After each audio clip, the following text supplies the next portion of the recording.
اعوذ باللہ من الشیطان الرجیم، بسم اللہ الرحمن الرحیم۔ سامعین و ناظرین کرام، السلام علیکم ورحمۃ اللہ وبرکاتہ۔ اللہ تعالیٰ کا الہی جماعتوں کے بارے میں یہ قانون ہے کہ انہیں سخت قسم کے ابتلاؤں میں سے گزارا جاتا ہے۔ اس سے مقصود یہ ہوتا ہے کہ الہی جماعت کے افراد کی انتہائی اعلیٰ درجہ کی اخلاقی اور روحانی تربیت کی جائے، کیونکہ الہی جماعتوں کی ابتدائی حالت بمنزلہ ایک محکم اور مستحکم عظیم عمارت کی سی ہوتی ہے، جس کی بنیادیں بہت مضبوط ہوتی ہیں تاکہ کوئی زلزلہ عمارت میں کسی قسم کی کوئی جنبش نہ پیدا کر سکے۔ الہی جماعتوں کی حالت ان کی ابتدا میں یا ایک مضبوط اور ناقابل تسخیر قلعہ کی سی ہوتی ہے، یا ایک ایسی فوج کی سی جو کئی ایک لازوال طاقتوں کا مجموعہ ہو۔ الہی جماعتوں میں ابتدا میں شامل ہونے والے افراد کی اخلاقی اور روحانی طاقت کا اثر بعد میں آنے والوں پر نسل بعد نسل پڑنا ہوتا ہے۔ اس لیے اللہ تعالیٰ الہی جماعتوں کے افراد کی خود خاص تربیت فرماتا ہے۔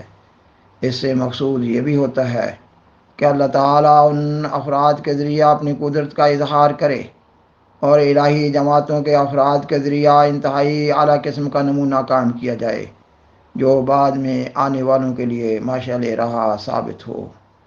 یا پھر الہی جماعتوں پر ابتلا وارد کرنے کی ایک غرض یہ بھی ہوا کرتی ہے کہ اللہ تعالیٰ ان سے محبت کرے اور وہ اللہ تعالیٰ سے محبت کریں۔ مذاہب کی تاریخ سے یہ معلوم ہو رہا ہے کہ سب انبیاء علیہ السلام سے زیادہ سیدنا حضرت محمد خاتم الانبیاء صلی اللہ علیہ وسلم اور ابتدائی مسلمانوں پر مصائب و شدائد وارد کیے گئے، کیونکہ آپ صلی اللہ علیہ وسلم کا پیغام اقوام عالم کے لیے اور قیامت تک کے لیے ہے۔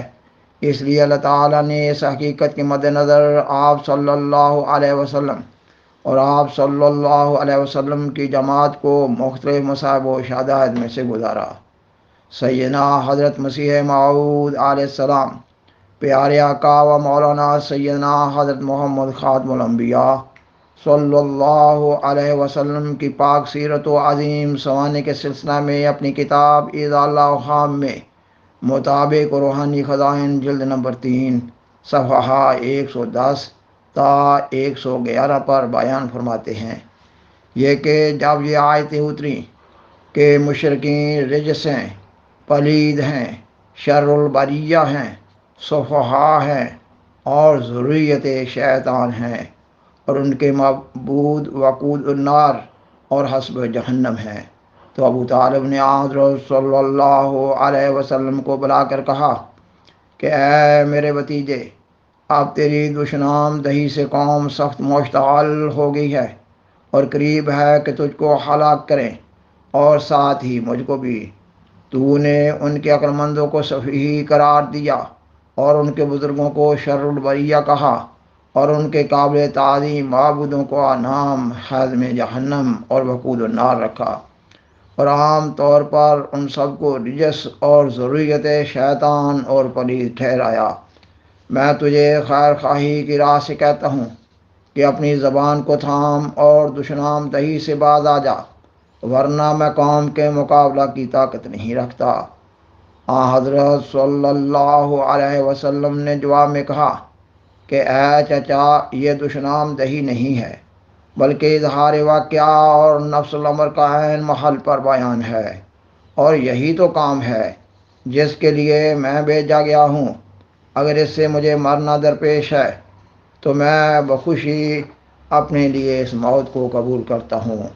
میری زندگی اسی راہ میں وقف ہے، میں موت کے ڈر سے اظہار حق سے رک نہیں سکتا۔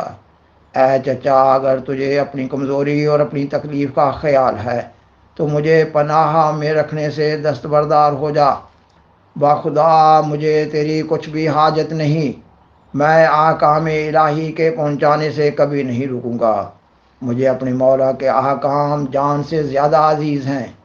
بخدا اگر میں اس راہ میں مارا جاؤں تو چاہتا ہوں کہ پھر بار بار زندہ ہو کر ہمیشہ اسی راہ میں مرتا رہوں۔ یہ خوف کی جگہ نہیں، بلکہ مجھے اس میں بے انتہا لذت ہے کہ اس کی راہ میں دکھ اٹھاؤں۔ حضرت صلی اللہ علیہ وسلم یہ تقریر کر رہے تھے اور چہرہ پر سچائی اور نورانیت سے بھری ہوئی رقت نمایاں ہو رہی تھی، اور جب حضرت صلی اللہ علیہ وسلم یہ تقریر ختم کر چکے تو حق کی روشنی دیکھ کر بے اختیار ابو طالب کے آنسو جاری ہو گئے اور کہا کہ میں تیری اس اعلیٰ حالت سے بے خبر تھا، تو اور ہی رنگ میں اور ہی شان میں ہے۔ جا اپنے کام میں لگا رہے، جب تک میں زندہ ہوں، جہاں تک میری طاقت ہے میں تیرا ساتھ دوں گا۔ سامعین و ناظرین کرام، سیدنا حضرت مسیح موعود علیہ السلام مزید بیان فرماتے ہیں، یہ سب مضمون ابو طالب کے قصہ کا اگرچہ کتابوں میں درج ہے، مگر یہ تمام عبارت الہامی ہے جو خدا تعالیٰ نے اس عاجز کے دل میں نازل کی، صرف کوئی فکرہ تشریح کے لیے اس عاجز کی طرف سے ہے۔ سامعین و ناظرین کرام، سیدنا حضرت مسیح موعود علیہ السلام کے اس بیان فرمودہ مضمون میں احباب جماعت احمدیہ کے لیے ایک بہت بڑا سبق موجود ہے۔ اس مضمون پر گہرا غور و فکر کرتے ہوئے ہر صاحب اپنی استعداد اخلاقی اور روحانی کے تحت اس کو سمجھ سکتا ہے۔ بالآخر درخواست ہے کہ برائے مہربانی اس پروگرام کو دوسروں سے شیئر کریں اور حاضرہ کرم اس چینل کو سبسکرائب کریں۔ جزاکم اللہ تعالی احسن الجزا، وآخر دعوانا ان الحمد للہ رب العالمین، والسلام علیکم ورحمۃ اللہ وبرکاتہ۔ شکریہ۔